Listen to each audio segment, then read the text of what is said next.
সেই যুদ্ধবিরতি নয়, গাজায় ৪৫ দিনের সামরিক যুদ্ধবিরতি চায় ইসরায়েল। হামাসকে দেওয়া নতুন প্রস্তাবনায় এমনটা জানিয়েছে তেল আবিব। একই সাথে ১১ জিম্মির মুক্তির দাবি জানিয়েছে নেতানিয়াহু প্রশাসন, যা হামাসের কাছে থাকা জীবিত জিম্মিদের সংখ্যার অর্ধেক। প্রস্তাবনায় গাজা থেকে সেনা প্রত্যাহার কিংবা প্রাণ প্রবেশের সুনির্দিষ্ট কিছু বলা হয়নি, তবে স্পষ্ট জানিয়েছে উপত্যকায় হামাস সহ সব সশস্ত্র গোষ্ঠীর অস্ত্র সমর্পণ চায় ইসরায়েল।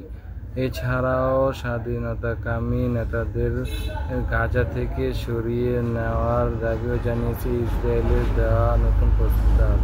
পর্যালোচনা করছে হামাস, তবে ইসরায়েলের অস্ত্র সমর্পণের দাবি খেতে প্রস্তাবনাকে রেড লাইন আখ্যা দিয়েছে। গোষ্ঠীটি সাফ জানিয়েছে স্থায়ী যুদ্ধবিরতি ছাড়া কোনো আলোচনাতেই অংশ নেবে না তারা।